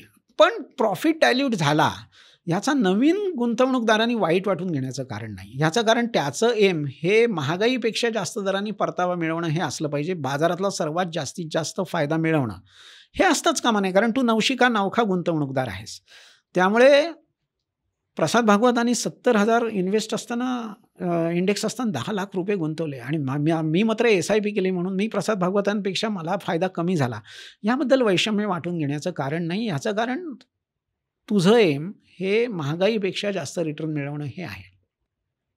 गौतम बुद्धांचं एक छान वाक्य आहे. गौतम बुद्धांनी म्हणजे बहुधा त्यांचं आहे, असं म्हटलंय की मानवाला सुखी करण्याचे खूप मार्ग आहेत, पण मानवाला एखाद्यापेक्षा सुखी करण्याचा मार्ग नाही. तर जेव्हा तुम्ही SIP करताय, SIPमध्ये तुमचे रिटर्न्स आणि तुमचा लॉस डायल्यूट होतोय आणि आउटकम तुमचं महागाईपेक्षा जास्त दराने मिळालेला रिटर्न आहे, तेव्हा यू शुड बी सॅटिस्फाईड. बाजाराने 20% दिला आणि माझ्या SIPने मला 15% दिला, हा युक्तिवाद असू शकत नाही. 15% तुम्हाला इतर ठिकाणी कुठे मिळणार होता. सो तुम्ही बघायचंच झालं तर मग बँक फिक्स डिपॉझिट्सची तुलना करा. तुम्ही ज्या माणसाने एका वेळेला पैसे टाकून फायदा मिळवला अशा माणसाची तुलना करू नका. हे तितकंच खरं आहे. पण हेही तितकंच खरं आहे की SIP हे फायदा आणि तोटा या दोघांचाही नेहमीच सुवर्ण मध्य गाठतं आणि तुम्हाला टोकांपासून वाचवतं. अतिरेकी भूमिका तुमच्या शेअर बाजारामध्ये ते घेऊ देत नाही आणि ही एक चांगली गोष्ट आहे. म्हणून SIP समर्थनीय आहे. आणि बऱ्याचदा आता आपण जेव्हा चालू करत असतो तेव्हा वेगवेगळे गोल्स असतात. तर त्यानुसार लोक जे तुम्ही सुरुवातीला पण सांगितलं की तुम्ही सगळी अंडी एका बास्केटमध्ये नका टाकू, तसं SIPच्या बाबतीत पण तुम्ही वेगवेगळे SIPs करावेत का आणि किती वेगवेगळे करावेत? वेगवेगळे म्हणजे नुसत्या AMCs कंपनीज वेगळ्या करणं म्हणजे डायव्हर्सिफिकेशन नव्हे. तर त्या SIPचा स्वभाव कसा आहे याच्यामध्ये जर तुम्ही काही वेगळेपणा शोधू शकलात किंवा म्हणजे एखादा थिमॅटिक फंड असतो, एखादा सेक्टर फंड असतो, एखादा मिड कॅप असतो, एखादा स्मॉल कॅप असतो, वेगवेगळे प्रकार इन्व्हेस्टमेंटच्या शैलीचे आहेत, फोलिओचे आहेत. आपण यातले काही 2 एक्झाम्पल घेऊ शकलो तर? म्हणजे आता रिलायन्स स्मॉल कॅप निपॉन त्याचं नाव झालंय. मी रेकमेंडेशन कुठली देत नाहीये बरं का. मी नाही, फक्त अर्थातच फॉर नाही. एक्झाम्पल पर्पज सांगतोय. कारण असं रेकमेंडेशन देणं योग्य होणार नाही, नाही. नाही, अर्थात हां. रेकमेंडेशन नाहीच आहे. तर त्याच्यामध्ये साधारणपणे 70 ते 80 छोट्या कंपनीज आहेत. अतिशय चांगलं डायव्हर्सिफाईड आहे. त्या कंपनीज आणि एखादा लार्ज कॅप फंड आपण सिलेक्ट केला, त्या कंपनीज ह्यांच्यामध्ये कॉमन काही असणार नाही आहे. म्हणजे समजा उदाहरणार्थ एखादा तुम्ही ICICI प्रुडेन्शियल ब्लू चिप आणि निपॉन इंडिया स्मॉल कॅप अशा 2 SIP सुरू केल्यात, तर ते खऱ्या अर्थाने डायव्हर्सिफिकेशन ठरेल. कारण त्यांच्यामध्ये कॉमन काही नाही आहे. पण ह्या उलट SBIचा एक लार्ज कॅप घ्या, ICICI प्रुडेन्शियल ब्लू चिप घ्या, आणखीन बिर्ला सन लाईफ फ्रंटलाईन इक्विटी घ्या. 3 अकाउंटमध्ये SIP केल्या. पण खरंच तुम्ही काही वेगळं केलंत का हो? काही केलं नाही. तुम्ही 3 वेगवेगळ्या हॉटेलमध्ये जाऊन एकच डिश खाल्लीत. कारण त्या तिघांच्या फोलिओमध्ये जर तुम्ही बघितलं तर 75% स्टॉक्स सेम आहेत. तर ह्याला काही डायव्हर्सिफिकेशन म्हणत नाही. डायव्हर्सिफिकेशन म्हणजे खऱ्या अर्थाने एक लार्ज कॅप घ्या, एक मिड कॅप घ्या, एखादा स्मॉल कॅप घ्या. जर तुमचा खूप अभ्यास असेल तर तुम्ही एखादा सेक्टर घ्या, एखादा सिलेक्ट फोकस घ्या. अशा वेगवेगळ्या फोलिओ असलेल्या योजनांमध्ये जर तुम्ही पैसे टाकत राहिलात तर ते डायव्हर्सिफिकेशन आहे. नुसते नंबर ऑफ स्कीम्स माझ्या 22 SIP चालू आहेत, याला काही अर्थ नाही. सर आणि आत्ता एक SIPचा ते चुलत भाऊ आहे, तो म्हणजे युलिप प्लॅन. तर मला त्याच्याबद्दल पण विचारायचं की बऱ्याचदा आता युलिपचा SIP लोकं घेतात आणि त्याच्याबद्दल हे आहे की अरे हे तर सगळ्यात बेस्ट कॉम्बिनेशन आहे, इन्शुरन्स आणि SIP एकत्र. तर हे कॉम्बिनेशन घ्यावं, नाही घ्यावं, काय पद्धतीने बघावं? तुम्ही भाऊ आहे असं म्हणालात. सावत्र भाऊ म्हणतो. त्या भावांमध्ये कदाचित रावण आणि विभीषणा इतका फरक असू शकतो. खरं म्हणजे ते भाऊ नाही आहेत. म्हणजे SIPचा लाँग फॉर्म आहे सिस्टमॅटिक इन्व्हेस्टमेंट प्लॅन आणि युलिपचा लाँग फॉर्म आहे unit linked insurance plan. Insurance आणि इन्व्हेस्टमेंट्स ह्या 2 अतिशय भिन्न गोष्टी आहेत. त्यांची ऑब्जेक्ट्स वेगळी आहेत, त्यांचे सगळे स्वभाव आणि सगळंच वेगळं आहे. सो ह्या दोघांचा खरं म्हणजे कुठेच तुलना होऊ शकत नाही. SIP हा अतिशय चांगला आणि समर्थनीय असा इन्व्हेस्टमेंट ऑप्शन आहे. इन्व्हेस्टमेंट करताना युलिप्स अजिबात घेऊ नयेत असं माझं मत आहे. म्हणजे माझा व्हेटोच आहे असं म्हणलात तरी चालेल. याचं कारण युलिप्समध्ये कमिशन्स आणि हे खूप जास्त असतं बेसिकली. आणि परिणामतः होतं काय की जी सुरुवातीचीच काय कमिशन्सचे जे मोठी टक्केवारी आहे बहुतेक प्लॅन्समध्ये, सगळ्या म्हणत नाही मी, ती निर्णायक ठरते. आणि त्याच्यामुळे बहुतेक वेळा म्हणजे समजा हा एक वेगळा म्हणजे मुद्दा आहे. असं असतं की जर समजा तुम्ही ₹100 गुंतवलेत तर SIPमध्ये एक्सपेन्स रेशो हा 2% जास्त असतो असं कुठेही मला सहसा दिसत नाही. ₹98 गुंतवले जातात. युलिपमध्ये असं गृहीत धरा, सगळ्यांमध्ये नाही पण स्टँडर्ड 20% एक्सपेन्स रेशो असतो. हे म्हणजे त्याच्यासाठी इन्शुरन्स वगैरे गोष्टींसाठी ते सगळे ₹20 जातात आणि ₹80च गुंतवले जातात.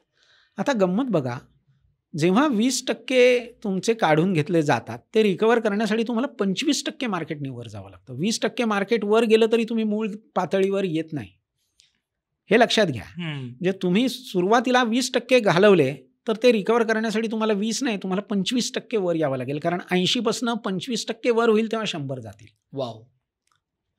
20% वरून तुम्ही लॉसमध्येच राहाल.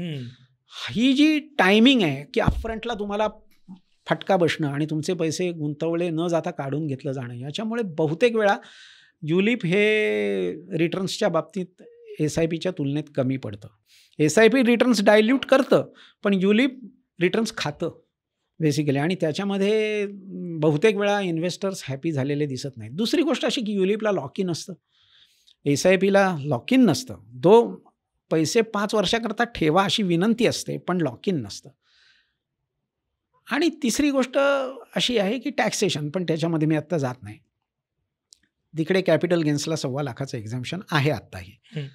तर त्याच्यामुळे युलिप्स आणि SIP यांची तुलना होऊ शकत नाही. इन्व्हेस्टर्सना माझी विनंती राहील की सुरुवातीला त्यांनी टर्म इन्शुरन्स जरूर घ्यावा, पण युलिप हा महागडा पर्याय स्वीकारू नये. मी अनेक लोकांना सांगतो की तुमच्या वाढदिवसाला किंवा तुमच्या घराचे जे काही खूप महत्त्वाचे दिवस आहेत, ॲनिव्हर्सरी असेल किंवा आपले 3.5 मुहूर्तांचे मुहूर्त असतील, अशा दिवशी आवर्जून खरेदीची सवय लावा. आणि अशा प्रकारे तुम्ही नियमित बाजारात जात राहा. अगदी SIP म्हणजे अगदी मंथलीच असायला पाहिजे असं मेनी टाईम्स नसेल. तुमच्या घरातल्या प्रत्येक माणसाच्या बर्थडेला, तुमच्या ॲनिव्हर्सरीला, तुमचा आणखीन दुसरा कुठला मेमोरेबल डे असेल तर त्या दिवशी आपले 3.5 मुहूर्त आहेत, म्हणजे ते 4 दिवस झाले. अशा वर्षातनं 10-15 वेळा ठरवून SIPs करा. म्हणजे इन्व्हेस्टमेंट्स करा. वाढदिवस तर विसरता असं नाही. वाढदिवसाला पार्टीला जा, पिक्चरला जा, मजा करा. पण त्या दिवशी इन्व्हेस्टमेंट करायची हे विसरू नका. अशा पद्धतीने सुद्धा बाजाराशी आपल्याला तादात्म्य ठेवता येईल. बाजाराशी आपली मैत्री वाढवता येईल आणि I think outcome will not be in doubt. So SIPच्या बाबतीत मी तुम्हाला सांगेन, इफ यू विश टू म्हणजे समराईज जर करायचं झालं आपल्याला, तर SIP खूप चांगला पर्याय आहे आणि नवीन गुंतवणूकदारांसाठी तो सर्वोत्तम पर्याय आहे. SIP अत्यंत कमी रकमेपासून करता येते, पण तुमचा उद्देश हा सर्वात जास्त करण्याचा असला पाहिजे आणि तो तुमच्या म्हणजे शक्य असलेल्यापेक्षा थोडासा जास्त असला पाहिजे. तिसरा मुद्दा, SIPमध्ये टॉपअपसुद्धा झालं पाहिजे. तेही तुम्ही 10%, 8% तुम्हाला जसं होईल तसं केलं पाहिजे. चौथा मुद्दा, SIP करताना हे किमान 5 वर्ष ते पैसे चालू राहतील SIPचे, अशा हिशेबाने केले पाहिजे आणि ह्याचा अर्थ 5 वर्षानंतर बंद करायला पाहिजे असं नाही. SIP उघडताना ते काय त्याला इंडेफिनाईट हे म्हणतात, तशा पद्धतीने केली पाहिजे. जेव्हा पाहिजे तेव्हा बंद करू अशा ह्यानी केली पाहिजे. मुदत देता कामा नये, ती चालूच राहू द्या. 5वा मुद्दा, मला स्वतःला असं वाटतं की SIP ही फक्त इक्विटीमध्ये करावी. SIP balanced funds, hybrid funds, non equity funds यांच्यामध्ये करू नये. ऑफकोर्स ज्यांना म्युच्युअल फंड व्यतिरिक्त करायचे त्यांनी सोने चांदीमध्ये सुद्धा ती करता येते आणि रेकमेंडेड आहे. शेअर्समध्ये सुद्धा करता येते, ETFमध्ये सुद्धा करता येते. यानंतर SIP ही जनरली सामान्यपणे थोड्या ॲग्रेसिव्ह आक्रमक स्वरूपाचा जो म्युच्युअल फंड आहे की ज्याच्यामध्ये स्मॉल कॅप्स, मिड कॅप्सचा थोडाफार भरणा आहे, अशा योजनांची करावी. तुलनेने मवाळ असलेला इंडेक्स फंड वगैरे करू नये असं माझं मत आहे इथे पुन्हा. आणि SIPचा स्वभाव असा आहे की SIP त्यातल्या धोक्यांची तीव्रता आपोआपच कमी करतो. दीर्घकाळामध्ये स्मॉल कॅप आणि लार्ज कॅप ह्यांचे रिटर्न्स हे बरोबरच असतात, खूप काही कमी जास्त नसतात. पण SIPमध्ये माझा स्वतःचा अनुभव असा आहे की मिड कॅप्स आणि स्मॉल कॅप्समध्ये कदाचित तुम्हाला जास्त फायदा मिळतो. याचा दुसरा भाग असा की SIP जशी जशी परिपक्व होते, 2 वर्ष, 5 वर्ष, 7 वर्ष, तेव्हा SIPची साठलेली गंगाजळी ही खूप मोठी होते आणि हप्ता हा खूप कमी राहतो. तेव्हा मात्र मिड कॅप्स आणि स्मॉल कॅप्स फंडमधल्या SIPच्या त्या साठलेल्या रकमेवर अत्यंत डोळ्यात तेल घालून लक्ष ठेवावं आणि योग्य वेळेला पूर्ण किंवा अंशतः प्रॉफिट बुक करणं किंवा तिथून ती SIP थोड्या स्टेबल अशा लार्ज कॅप्समध्ये किंवा हायब्रिडमध्ये किंवा बॅलन्स्डमध्ये वळवणं, लमसम करणं, हा पार्ट मात्र कृपा करून विसरू नये. पण अदरवाईज मिड कॅप आणि स्मॉल कॅप्समधल्या SIPs मला स्वतःला आवडतात. SIPsमध्ये सध्याच्या टॅक्सेशन लॉजप्रमाणे 1 वर्षाच्या आत तर एक्झिट लोड असतं आणि शॉर्ट टर्म कॅपिटल गेन्सही होतो.